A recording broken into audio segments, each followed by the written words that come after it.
Good Friday, wherever you're tuned in this morning. Thank you very much for joining us in the Situation Room. We are live on Spice FM and online, Spice FM KE, YouTube, Facebook, and Twitter. City Muga, today's proverb.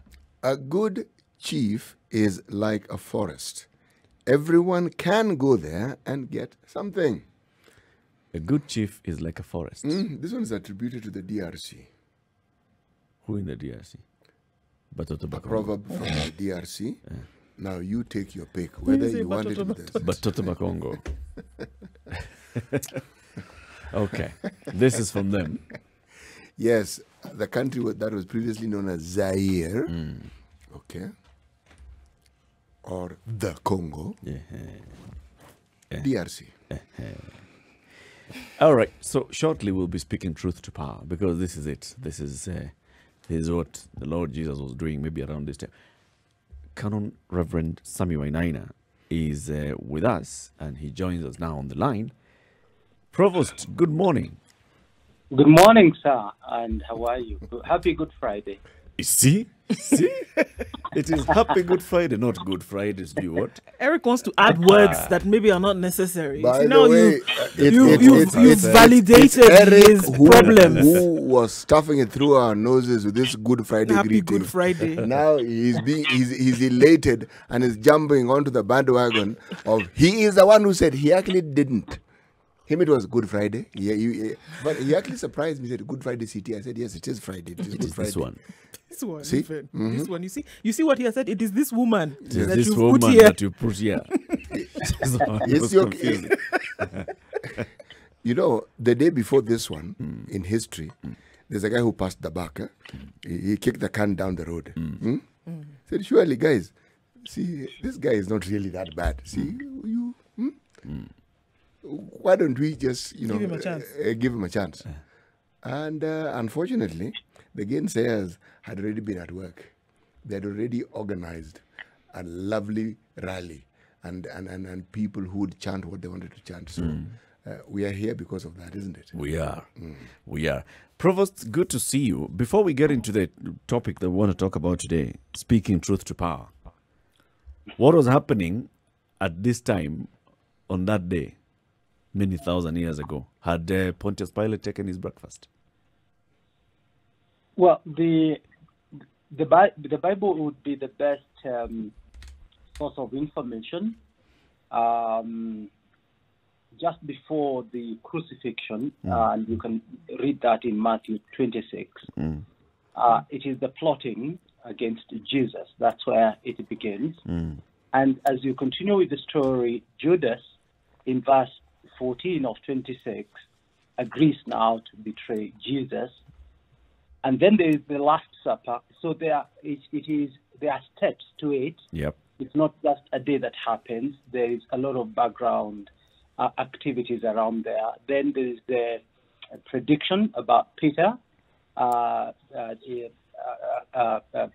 he would deny Jesus Christ. And then it goes now into the Garden of Gethsemane, which is one of the most painful story of how Jesus agonized over death. And again, if you go to the same chapter 26, verse 36, going to 46, you see the agony of Jesus Christ in the Garden of Gethsemane. And he's trying to tell these guys, please, pray with me for an hour. That Jesus Christ comes and they are asleep. Then you go to verse 47, and you see now Jesus being arrested, and that now follows the trial before the Sanhedrin, and before now Jesus is disowned by Peter, and it follows with the hanging of Judas hanging himself, then Jesus before the Pilate, and then the death now follows. That's the story behind the Good Friday and the exact day now, which, according to history, this day can be called Good Friday because good means holy. So it's not good because very good things happen, but it's a holy Friday. Today, as Christians, this day gives us a lot of hope. many Christians would be very comfortable with Christmas because Christmas is not demanding. You're handling a baby. And that's why there's a lot of commercializing around the birth of a baby. It's not a big deal. I know it's the fulfillment of the promise in Isaiah that a baby would be born. But this kid did not remain a baby. According to Luke chapter 2, verse 52, it says that Jesus grew. And so the growth was important, that things don't remain where they were. That Jesus Christ actually now faced death. And that's why Easter is such an important part of our Christian calendar that we celebrate, we enact, and Friday gives us now hope of death, but also resurrection. Very good. Second bit of the question. That chap who helped Jesus carry the cross, Joseph. Is Joseph off? Arimathea. There you go. I don't know. Eric is dragging into a discussion. Eric, why don't you pronounce that name the way you pronounced it? Say Joseph of Arimathea. See? Do you hear Eric say? Can you hear what Eric said It and was, what he said before? it was a word in Nyeri County. Arimathea. Anyway, so we the headline today, not headline really, one of the small headlines in the nation, but it's also a story on page 8. But it goes with the headline: Kenyans on the cross in another Black Easter. Goes into the topic that we wanted to have a conversation with you today: the responsibility of government to its people in a crisis. We are in that point. We are in a crisis. We are facing a pandemic. We have a third wave right now this Easter. People are really suffering there. Those who have contracted COVID, those who are in hospital, those who have passed on, those who have buried their loved ones. And now we have a lockdown. Basically, this is a crisis. Where do the responsibilities start and end? Citizen to government. You see, first of all, when we elect leaders, where do you elect leaders for? To serve you. Yep. Why do you pay taxes? It's not for the leaders. It's them to manage. And I think time has come when we need to tell our leaders, you're not our bosses. You are our servants. But in Kenya and in Africa in general, which is a problem of third world, is where politicians think they are our bosses. No. If you look at developed countries, people are elected into positions of power to come and serve. Yep. And that's why you'll see them living modest lives. In Kenya, actually you come and within a short time, you want to harass us on the road. That is characteristic of third world. It's unfortunate. Now, remember, we are now at about 18-20% positivity rate when it comes to COVID. In January, we had brought it down to about 2%. The citizens, with all the problems, even churches and religious institutions, had worked very hard to bring the positivity rate down. And we were almost coming back to normal. Yeah. Then what did our politicians do? Led by the president, the former prime minister, and the deputy president, rallied their troops to go and campaign for the BBI. And please let us separate the politics of BBI here. We are not discussing BBI. There are pros and cons of BBI. But the misbehaving of our own political leadership is what has brought us to 20% positivity rate. So you have a government, you have a leadership that is insensitive. For them, they want their cake and eat it at the expense of our Kenyans. Now, today, we are now on a lockdown. It's fine that churches now are being grouped together with bars. There is nowhere where the church has been a super spreader. There's no evidence that has been produced. But let's go beyond the church, because the church can either be physical or virtual. It doesn't matter. Yep. So we are not crying here at the church. But look at Kenyans. Today I'm burying so many people. On the other day I was burying Jogu. I was with you. Yeah. Tomorrow I'm burying another member. The other day I was in Langata, and let me tell you, Langata is chaotic. In one place where I was burying, there were 10 funerals happening simultaneously. Wow. And I could hear preachers everywhere. In fact, I left there depressed. People are losing family members. Let's take this one seriously as Kenyans. Jobs have been lost. People are actually desperate. Now we have to raise money and food for people. It comes a time now for the political leadership to take responsibility. When you close a country, you need to be careful. Back that with solutions. And as a president, you don't come just telling us, oh, this one was brought by the Ministry of Health or health guys. All right, but what did you do as a leader?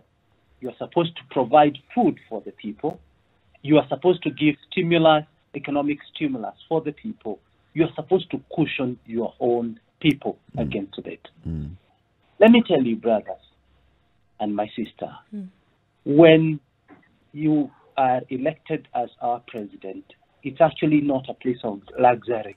It's actually a place of service. And if people are not ready to be responsible, please don't vie for these positions, because they call for solutions, not for public statements. Kenyans are suffering. They need food. Look, when you want to register people, even Huduma numbers and all manner of registrations, you come to religious institutions. When you want to close, you don't want to consult us much. This time we should have used all the religious institutions, one, to mobilize people for the jobs. For vaccination, yes. Number two, you should have mobilized people for mass testing through religious institutions. So we are not enemies of the government. We are allies of government. But what we are against is where our political leadership fails to feel where it pinches most. As a church, we feel so sad that we have governments and political leaders that don't care. And that's why... Please go on. Please, Provost, go on. And that's why this is a bad Friday. That our people are not only sympathizing with Jesus and identifying with him, they are actually on the cross themselves. And this is not exaggerated. People truly are in problems. And at my position, I meet these people. I feel sad about it. When I see jobs, especially look at restaurants now and tourism. Again, how do you close today? How do people get home? You close with 6 hours For what? notice. Government needs to take responsibility. Yep. Now, people have to be charged 100 times of what they pay. They have to find their way home. There are no flights. There are no matatus. That is chaos. And I saw a lot of irresponsibility on the part of the government. There's something I'd like to ask you, Provost. It's with regards to the church organization that you serve under. What policies do you have to ensure that those who are infirm, those who are unable, those who have been financially hit by the pandemic are looked after? Well, let me not talk of the entire church, because I'm only a small man, and I only speak on behalf of the All Saints Cathedral, where I'm responsible. The All Saints Cathedral itself we put 10% of all the offerings that we receive, and we use it to support the poor. That is a policy. And in every AGM, as the provost, I'm asked, what did you do with what we gave you? Mm-hmm. And so I'm into big-time scholarship of children who are needy, especially in high school, in colleges and universities. Number two, I support parachurch organizations where we cannot be able to go ourselves. We are able to provide finances so that they can be the hand that feeds the people. We also build a food bank so that our members can bring, but we can also buy from the reserves so that we can be able to feed people. And last year especially, we fed so many families. So in terms of All Saints Cathedral, policy-wise, we are covered to make sure it is done. But let me also extend this to the Anglican Church. You know, the Anglican Church has what we call the ADS, Anglican Development Services. Mm-hmm. Again, that is a strong umbrella body that the Archbishop uses through the Anglican money, whether it is through donors or locally funded, to make sure we respond in food production, a value addition, but also feeding the nation. So the Anglican Church has been fully involved in feeding the public. In a time such as the one that we're in with the pandemic, is that 10% adequate really? Or should there not be a consideration, or is there consideration for situations that go beyond what we consider normal? You're right, City. I don't think saying 10% means that we can't go beyond that. Mm. Where there is need, I think the All Saints Cathedral has gone out of its way to provide for the people. I think what we now need, because All Saints Cathedral will be a drop in the ocean, we need churches to rally and come together. And what I was expecting at this time, and what I would recommend, is church umbrella bodies like NCCK, EAK, the Catholic one, coming together so that we rally together resources, and instead of compartmentalizing the body of Christ, we can be able to respond to the need better and quicker. And because churches like the Anglican, the Catholics, the PCA have a good network, we can be able to coordinate things from Nairobi and be able to cascade them downwards quicker because of the network of the church. So that churches don't keep duplicating what the others are doing. We should be able to come together and respond to the need. Well, I'm actually heading towards a question I wanted to ask you. It's two-pronged. One, why has this not happened? And if indeed we were able to do this, because organizations into which all these religious and church organizations fall under already exist. If this was the step that the church, and I'm talking of it, the church in its entirety, if this was a position that they had held, don't you see that indeed it would be a very powerful voice, and it is a voice that would push for the sort of changes that we talk about that need structuring at the level of government? Mm-hmm. You realize, even when, and allow us to refer to Moi era, when things were very tough on Kenyans, even in terms of public agitation, it wasn't just one bishop in the Anglican speaking. You could hear Mwana Anzeki in the Catholic, Enjoy PCA, the Muges, the Utaris, all that. So it wasn't about one church. And NCCK played a very important role in bringing different para-church organizations together to address the need. So I want to agree with you, CT, that we need to collaborate more. I think there has been effort to make them silos, and I think that's where we are losing. We need to have connections because we mobilize better when you come together as the entire body of Christ or Christians in a country rather than the denominational way. So I agree. So if Canon, Wainaina, if the church can come together and do this, I mean, I'm looking at it on a scale that many would even if they say it's small, we still see that lives are being impacted, lives are being changed. Somebody has a meal that they can go home with at the end of the day. So if this is being done on a social scale like this, and many have asked the question, then what can government not coordinate to make sure that Kenyans are taken care of? If the church can do this, if churches can come together and form, platforms through which Kenyans can be taken care of, can this not be an example then of what government can do when it comes to then taking care of its people? Exactly. You see, the church complements the government. So we shouldn't be left to do this job. Actually, we should maybe be helping the government 10%.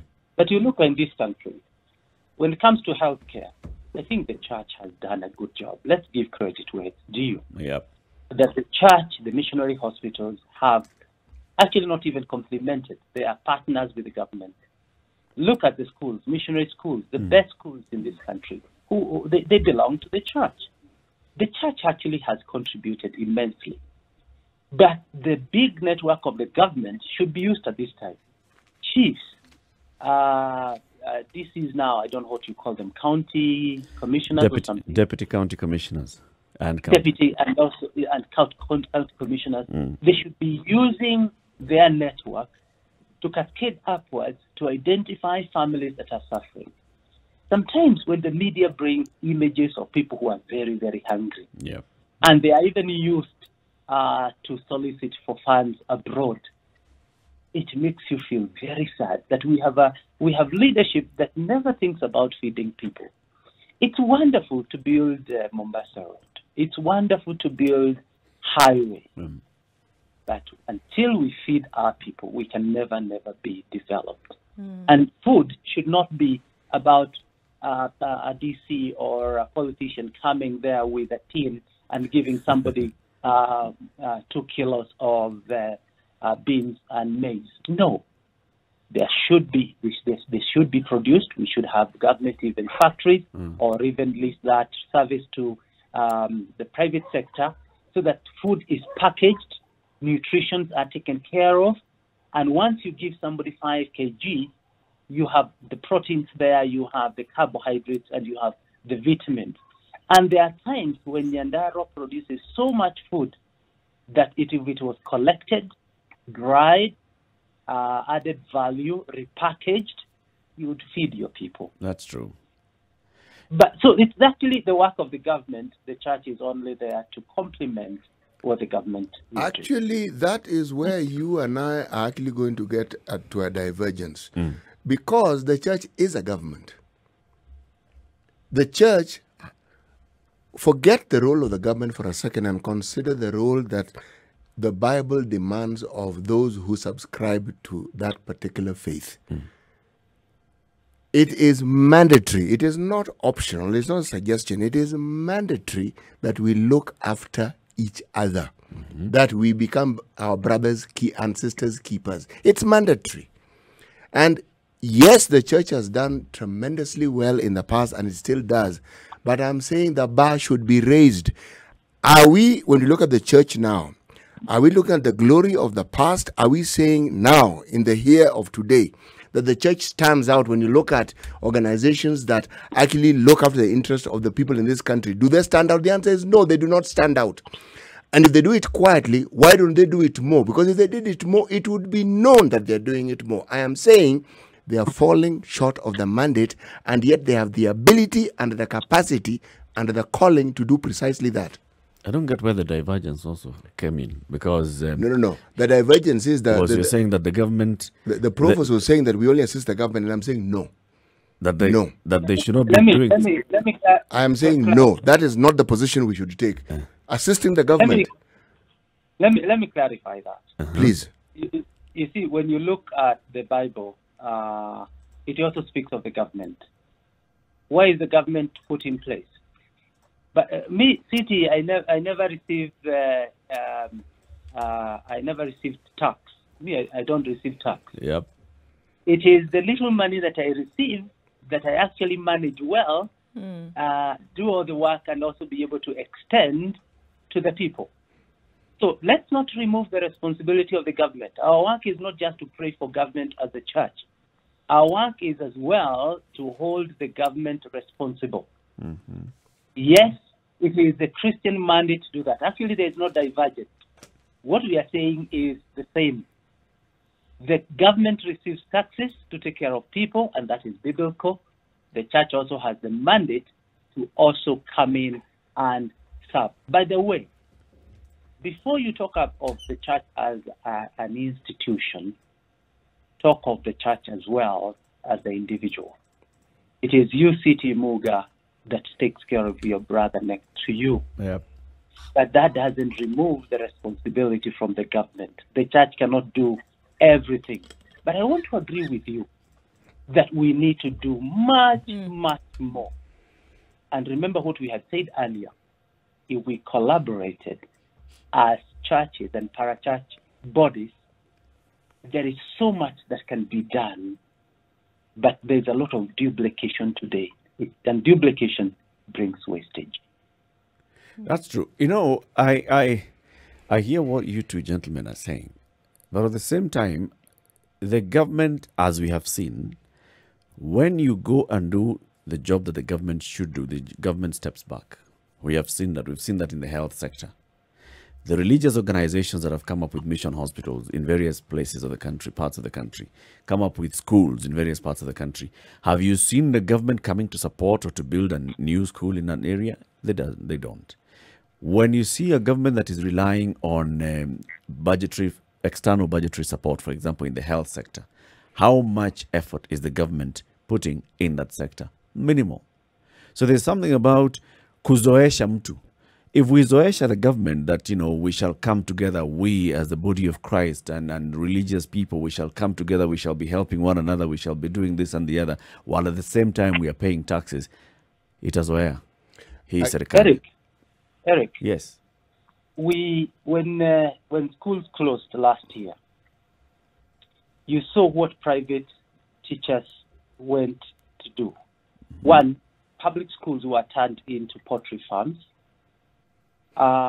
Teachers had to ask their bosses where they could convert a class to go and live there. Whose children do those private teachers teach? Those children belong to the government. Mm-hmm. And the government should have gone ahead to support some of these private schools. One, at least to support the private schools. Yep. And what you're saying is true. When the church, the church shouldn't stop because of that reason, but when the church takes those responsibilities, the government take a secondary role, and they never support private institutions. Actually, money should be set aside to cushion some of these schools, especially during this time of pandemic. Do you know, even now talking about the church, I have about 16 members of staff at All Saints Cathedral Primary School. Mm-hmm. When the pandemic struck, do you know, the entire year we fed our primary school teachers. We didn't cut their salary at all. In fact, they were surprised that the church came through for them. But we asked, you have always been there for the church. How do you know that the church appreciates you, recognize your loyalty? Do you know what I saw when we reopened the schools? There was a spike in terms of performance of our teachers, and number two, the enrollment of children into our school. Why? They became advocates of that school that takes care of them at that particular time. Right. If you want to know that a government cares, if the government wants us to be loyal to them, it's not by telling us stories. It is actually by feeding us at this time. It's doing what they're supposed to do. Let's take a break at this point, having a conversation with the provost of the All Saints Cathedral, Reverend Canon Sammy Wainaina. We are asking ourselves, what's the responsibility of a government to its people in times of crisis, such as the one that we are in right now. Okay, this is Kenya's biggest conversation, the Situation Room on Spice FM and online. In the room this and every morning with you is Siti Muga, Nduoko, Eric Latif, and joining us on the line is the Provost of the All Saints Cathedral, the Reverend Canon Sammy Wainaina. Canon, even as we talk about what the church is doing, other social organizations doing, what the government is or not doing in this case, even when we want to look at societies around the world that are socialist in nature, it's still being led by a government hand. Government still being very involved. If we want to look at, what happens whereby government is actually providing a safety net for its citizens. I mean, in as much as the problem is present today and saying that right now Kenyans need food, Kenyans need something to go on because we don't know how long this situation will last.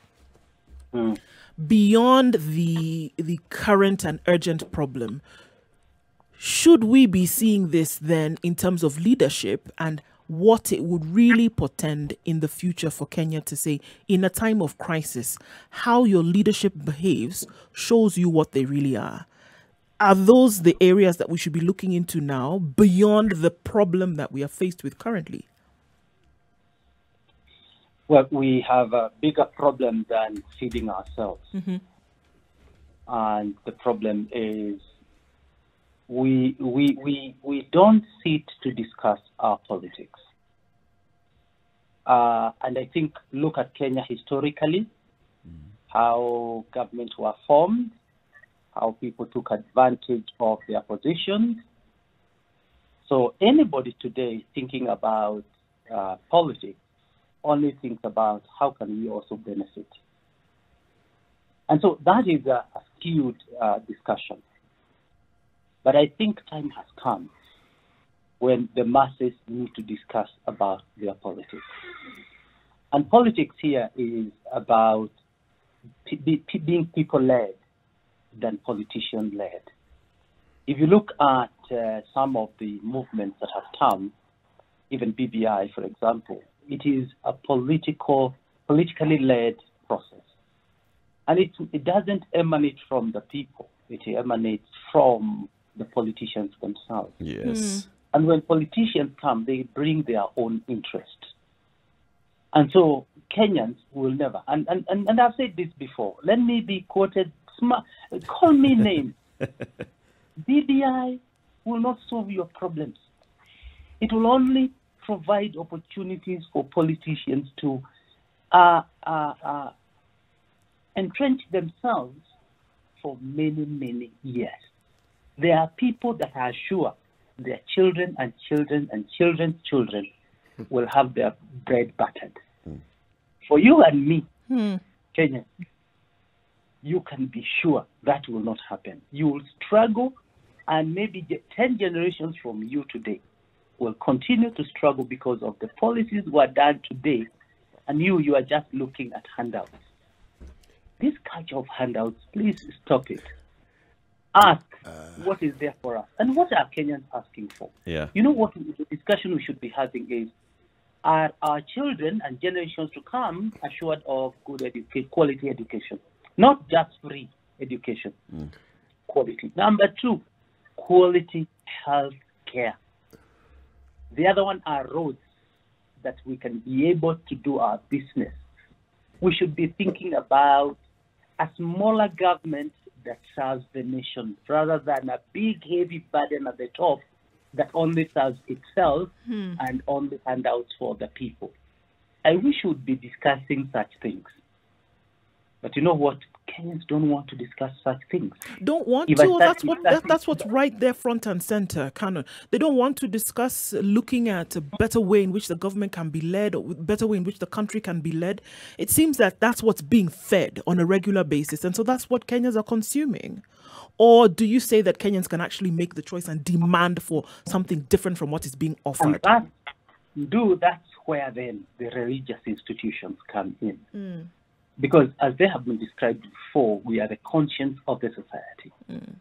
And let me tell you, if religious institutions took their role seriously in Kenya and separated themselves from the politics of the time and said, we are leading this nation into a revolution, into change, where we will hold our leaders accountable, where our leaders will not be our bosses but our servants.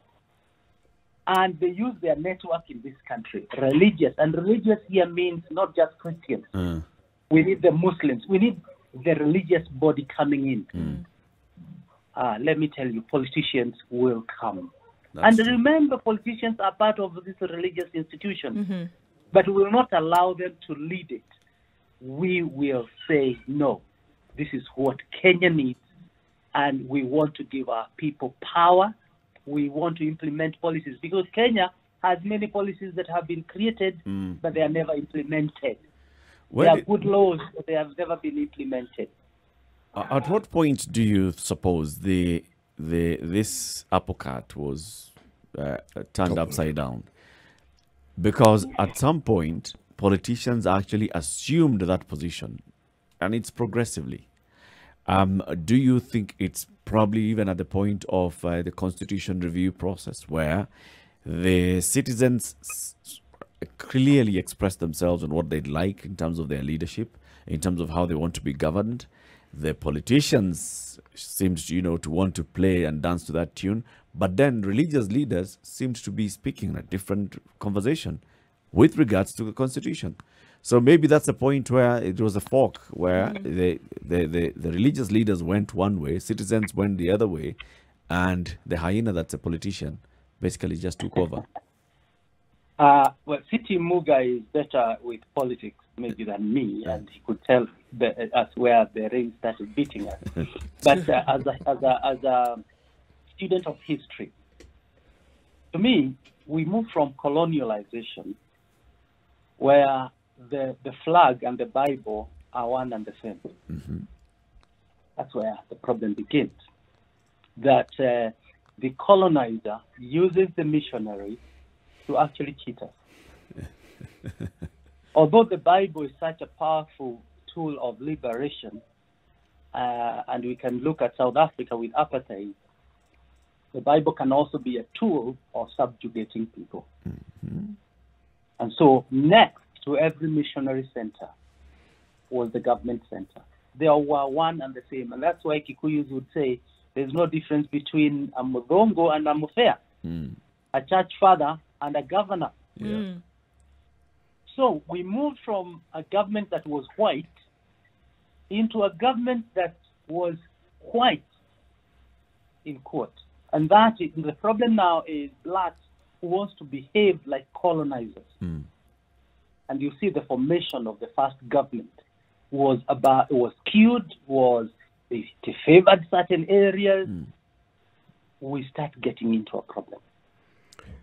During the promulgation of the Constitution in 2010, we had such an important opportunity for us to define the country we wanted. It was the moment, what theologians would call the Kairos moment.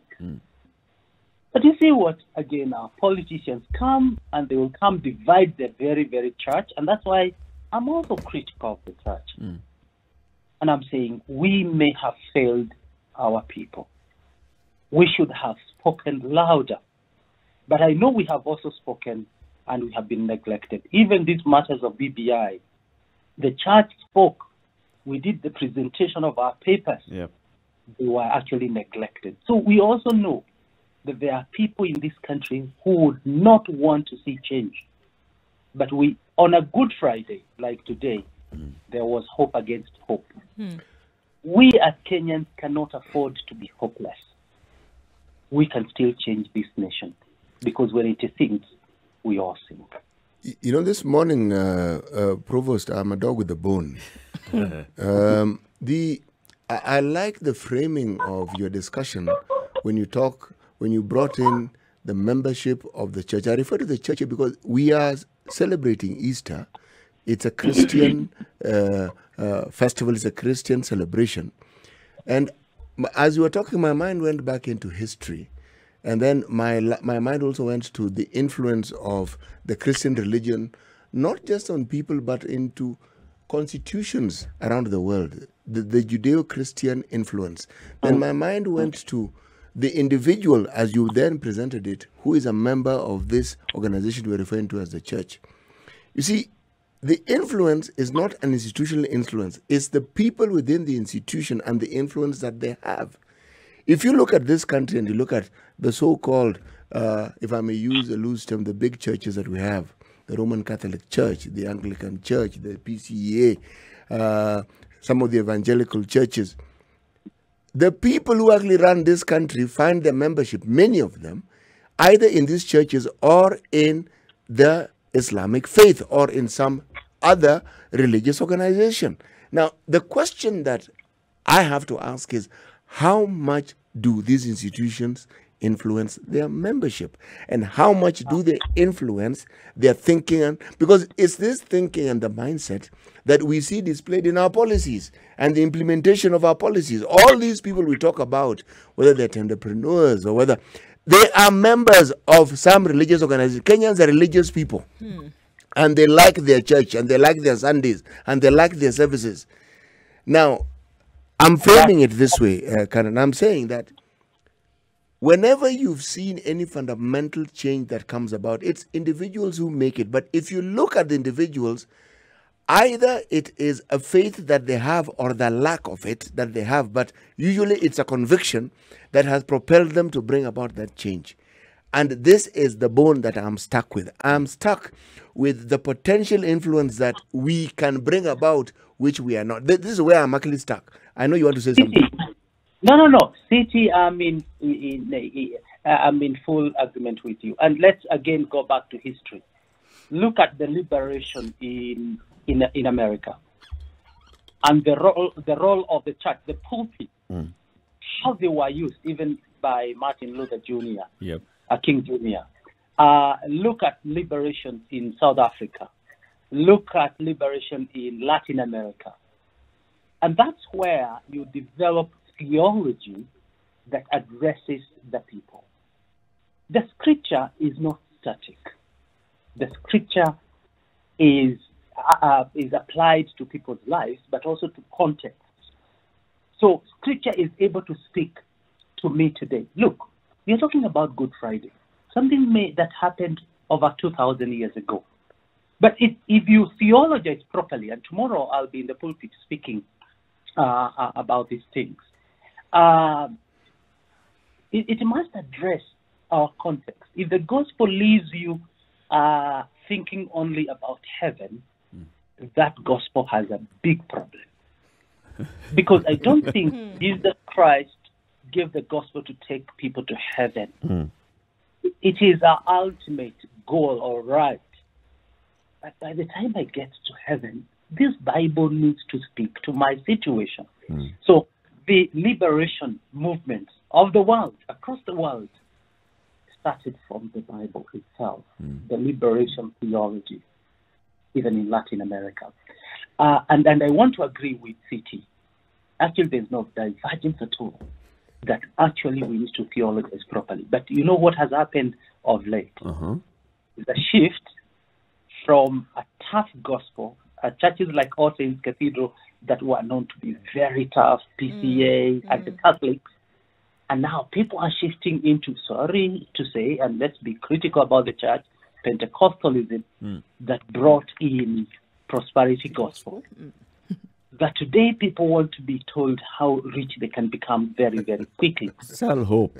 So, and that's why I agree with City. If the churches preached proper gospel, it should be able to change an individual who changes a family that changes a community around them, a community that starts to address the actual needs of their community and communities around them.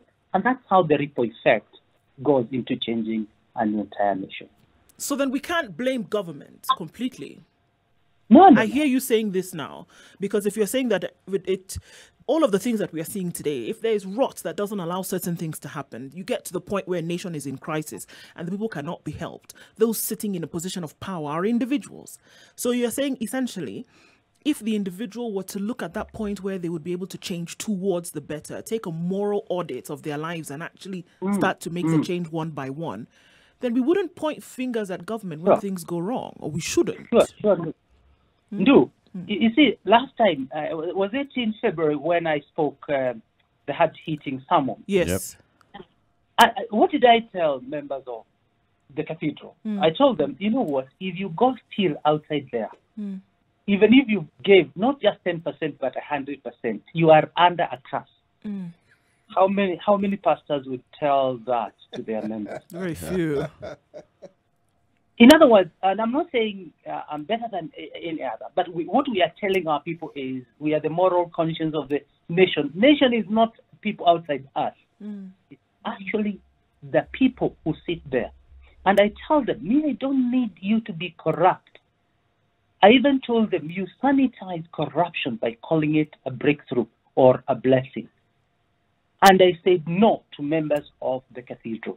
I would want to hear CITAM say that. I would like to hear any big church saying that, so that we conscientize our people against even corruption. So I want to agree with you. It's a collective national responsibility that we must take. The government has a responsibility. Religious institutions must.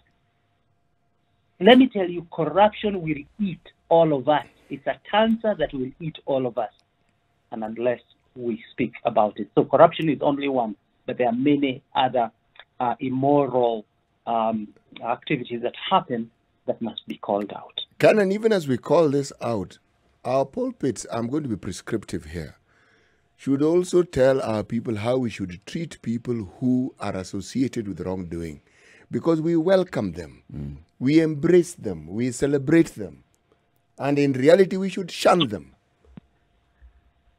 And if it doesn't come from the pulpit, where else should it come from? Yes, because if it's the pulpit is silent, then the pulpit seems to endorse it, and so people will go with the flow. But when it is spoken of clearly, if we call it by its name and we say it, we call it, we tell it as it is, and we say, this is it. It is called this, and this is what we must do. Yes, you may face a situation where you may empty half your church, but so be it. At least the half that remain will be committed to doing what they know they need to do. And the others who have gone away, believe me, they'll eventually come back. As you respond to this, Canon, let me just also jump in here.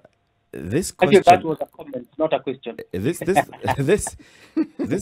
sort of assertion has been made before, and we've heard preachers who say, you know, the whole essence of church is to welcome everybody. Be welcoming to the sinner, be welcoming to those who may consider themselves the saints, and allow all of them to come here and receive the message and the blessings from God.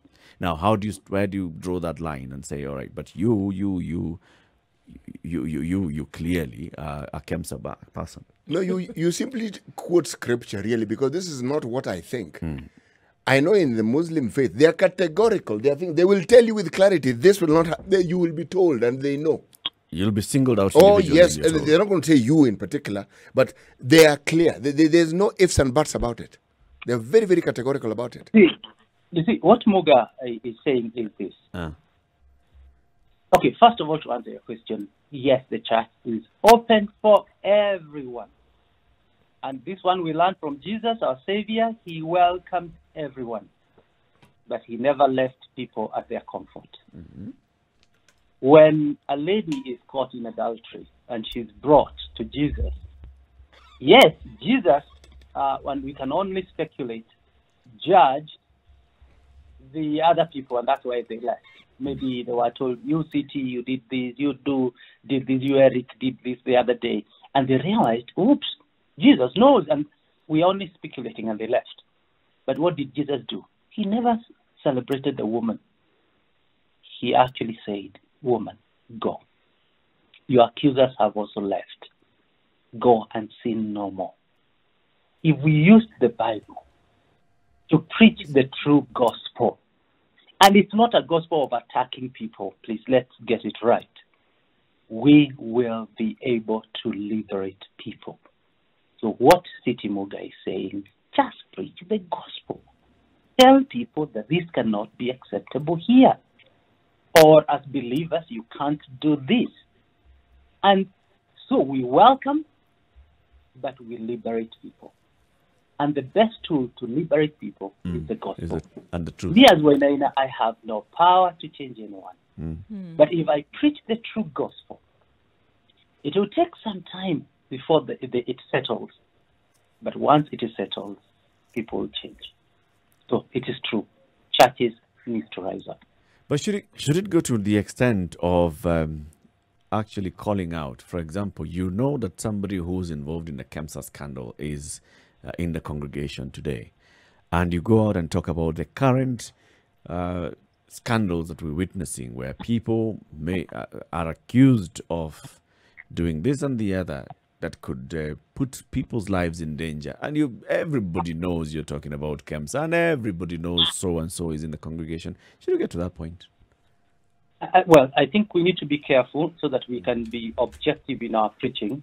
Otherwise, then we become judges, which is not right. I think to me is just preach the gospel. The gospel has power to transform people. It has power to change people. Me, I'll not come there calling Eric. That one, I don't think I have any moral authority to do that. However, and I'm only using you, Eric, here as an example. If I went to... Reverend, it's a very good example. Yes. if I met you, if we now meet one-on-one, I have a moral authority now over you, and I'll tell you, you know what, Eric? I think there's something seriously wrong about you. Can I tell you, and I can't mention names. Yes. There are people that I have called in my office, and I've told them, hey, you are a believer, but what you're doing is actually wrong. You are shaming faith. That one you do at a pastoral level.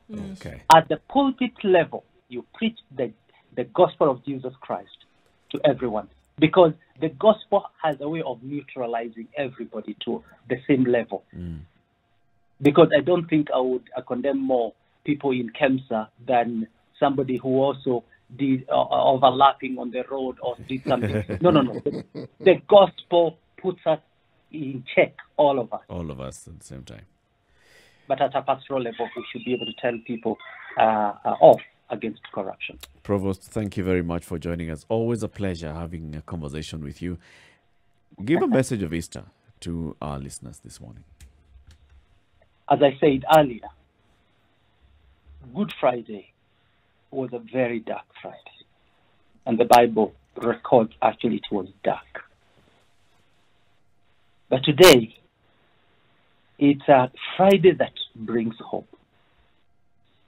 Let me address a number of people who may be facing a Friday. Families who are experiencing violence, either from each other or parents against children or children against their parents. Violence will kill you. I have said, I have written even before, living in a marriage where there is violence doesn't add value. You'll not go to heaven because you died in a marriage in the name of being faithful. Address the problem. And even if it means separations, please don't kill each other during this time. Your Friday, don't die for anyone. You will not save anyone. Please address any area of challenge. For those who may be facing a Friday, bad Friday because of economic challenges, I also want to address you. Please get out. Try what you can and seek for help. Do not be desperate. We can share the little. Let me also tell those whom the Lord may have blessed. Reach out to a family. Call someone. Provide a bag of food for them. It will not make you less a Kenyan. Actually, it will bless a family. Let us be Kenyans for each other at this time. The government will not do much for us. Look at the cost of fuel and its ripple effect on the economy. You realize we are in a problem. where you can pull together, help each other, please go for it. Now with COVID, I am telling you, it's another bad Friday. Take care of yourselves. If you can be able to work from home, the better. Let's avoid movements. We want to have less infections and less deaths. We want to see in the next 1 month or so, the curve has come down so that we go back to normal. If we try to get out of the zones, we are going to spread this. Don't go to your parents. You're going to kill them. If you care, please don't. Take care of your families. We wish you well. But remember, after a bad Friday, there was a good Sunday, an Easter Sunday, where Jesus Christ rose again and resurrected. So whenever you experience a bad Friday, think about 2 days after, there will be an Easter Sunday. There's hope. Thank you very much. Asante sana. The very Reverend Canon Sammy Wainaina, Provost of the All Saints Cathedral. Asante. Speak to you again soon. God bless. Thank you very much. Thank you.